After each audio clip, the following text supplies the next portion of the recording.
Itel P55 5G dari harga dan spesifikasi ini gila ya. Di harga 1 jutaan tuh speknya oke. Rata-rata brand lain tuh pasti 2 juta ke atas. Bahkan ada yang 3 juta. Namun tentu ya beli ponsel tuh bukan semata-mata karena spek melulu, tapi gimana experience-nya.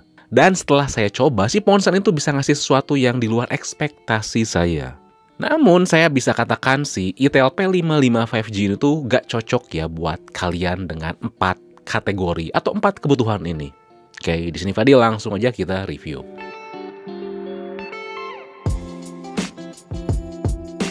Yang pertama tuh ini gak cocok buat kalian yang cari desain yang oke. Kita gak bisa ngarep lebih emang ya di desain di harga 1 jutaan. Ini bukan bicara masalah look, tapi ergonomi dan build quality-nya. Memang slim dan gak bongsor, tapi Itel gak bisa ngasih rating ketahanan debu dan air.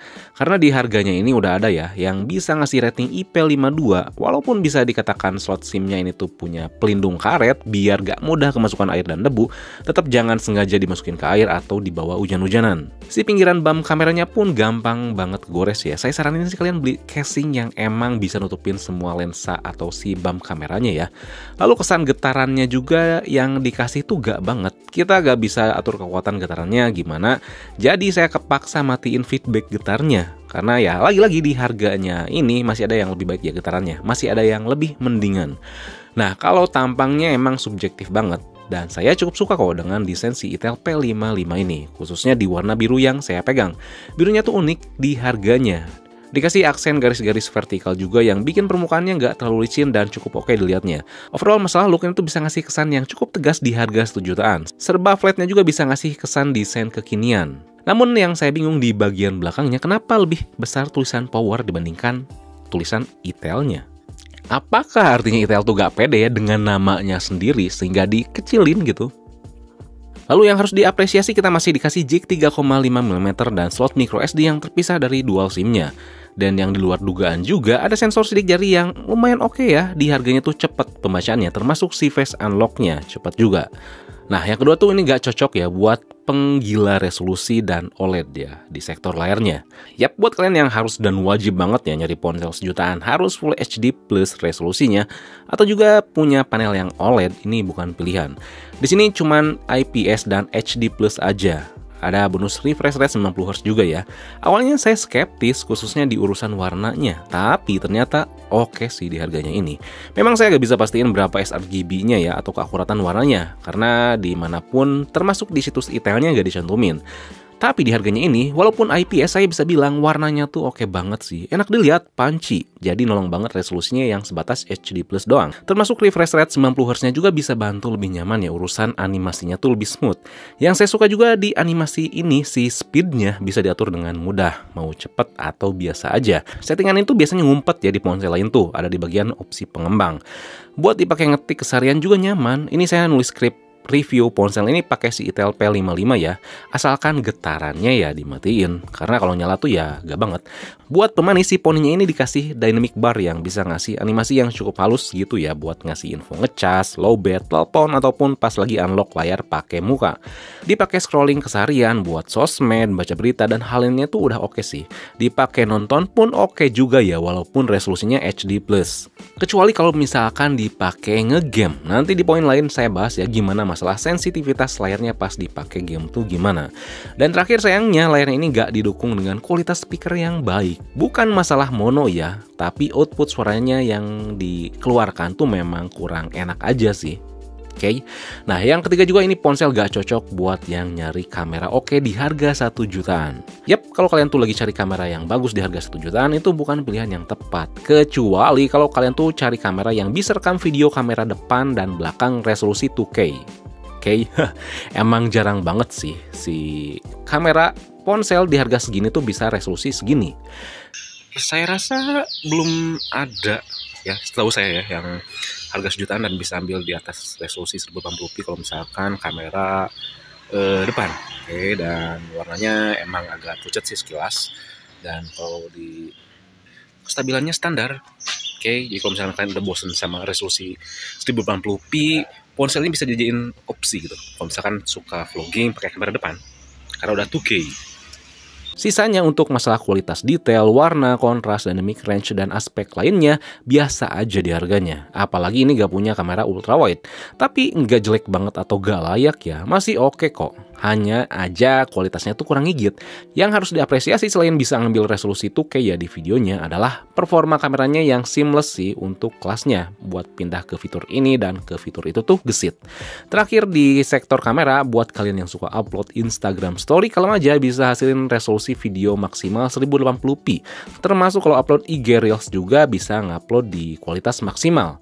Hanya saja kalau misalkan kalau kalian tuh upload video TikTok belum ada opsi buat upload di kualitas tertinggi ya.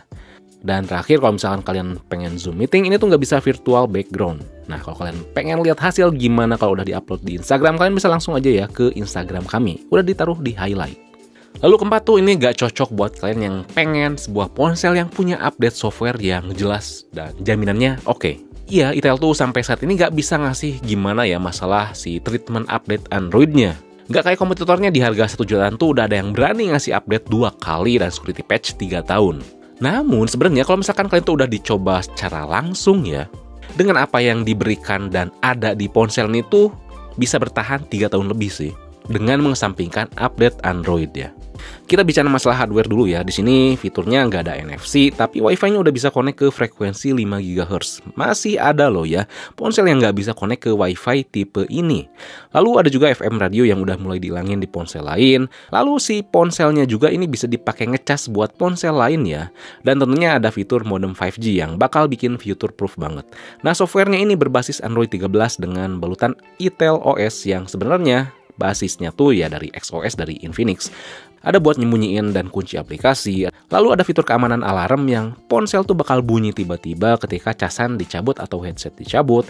Ada battery lab yang berisi berbagai manajemen baterai yang cukup luas ya, mulai dari atur keseimbangan antara performa ponsel dan konsumsi daya baterainya, sampai fitur keamanan ngecas. Ada dual apps juga buat gandain aplikasi. Ada social turbo yang merupakan tool cukup kepake buat WhatsApp, kayak buat stiker, buat buka pesan WhatsApp tapi gak ketahuan udah di read, atau juga bisa ganti suara dan beauty mode pas lagi video call. Selanjutnya ada game mode, ada kids mode, dan berbagai gestur yang bisa di custom ya. Lalu gak ketinggalan fitur gimmick Aviana, kayak asisten virtual YouTube. Padahal sebenarnya Google Assistant tuh udah cukup sih. Urusan penampilannya kita dikasih di satu tempat ya buat atur personalisasi, kayak atur tema, wallpaper, sampai launcher yang cukup tinggi customisasinya, dan ganti tombol navigasi. Jadi sebenarnya secara teori itu dan udah dicoba tuh udah cukup sih fitur yang ada sekarang ya, terlepas update Androidnya entah berapa kali.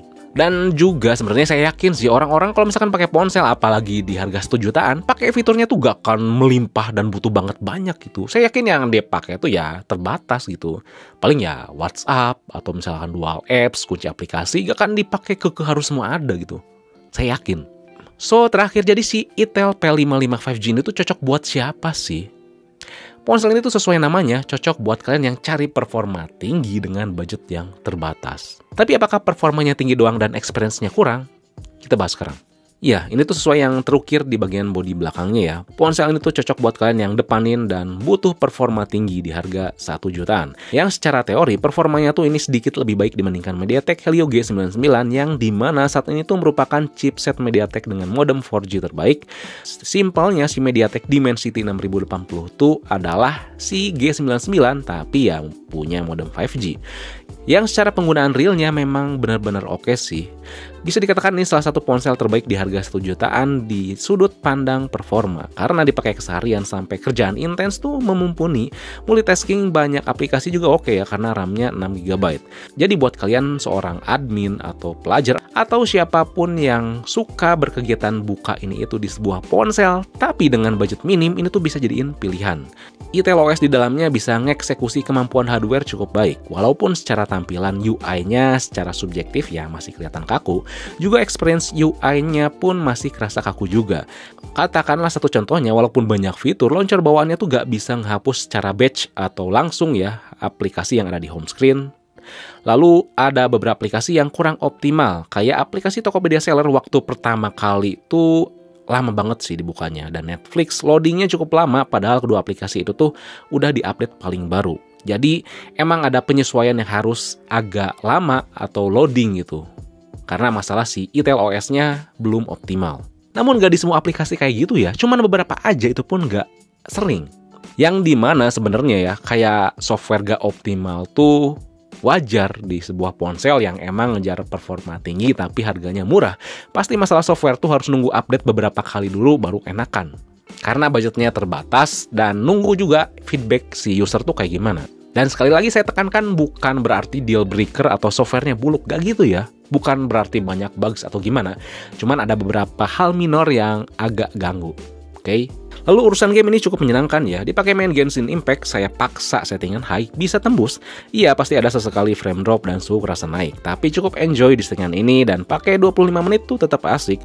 Baterainya turun 7%. Langsung gaspol, PUBG pun tentu lancar, lebih adem.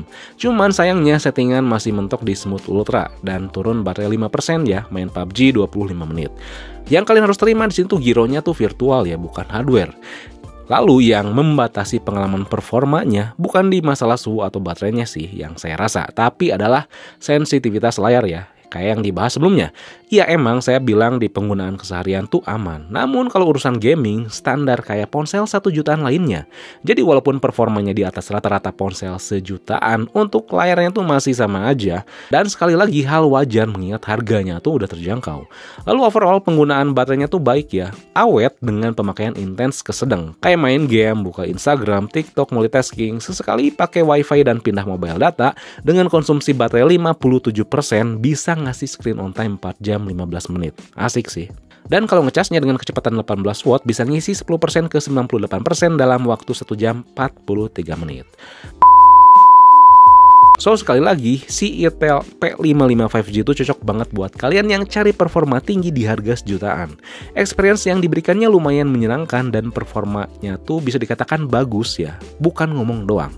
Namun harus diingat harganya. Dengan pengalaman dan performa yang diberikan, aspek kamera, resolusi dan sensitivitas layar, speaker, build quality body itu kurang ngigit. Dan gak lupa kalian juga harus terima update Android-nya tuh kurang menjanjikan atau belum ya. Dengan kekurangan yang ada, Itel P55 5G ini masih direkomendasikan kok. Oke, harus digarisbawahi asalkan terima dengan kekurangannya. Ponsel itu benar-benar ngasih angin segar sih di ponsel 1 jutaan yang dimana ya rata-rata tuh pasti pakai MediaTek G85 atau G99. Apalagi G85, banyak banget tuh. Oke, jadi sekian aja ya review Itel P55 5G. Dan terakhir saya pengen berpesan nih, karena masih sering nemu ya di internet. Terlepas Itel ini ya di ponsel sejutaan manapun, masih ada aja ya orang yang gak ngerti dan gak tahu diri kalau misalkan ada ponsel jutaan, kok ini kurang ini? Atau misalkan, kok ini sih layarnya gini, ini kok gak ada NFC, ini kok layarnya bukan AMOLED, bla bla bla bla bla.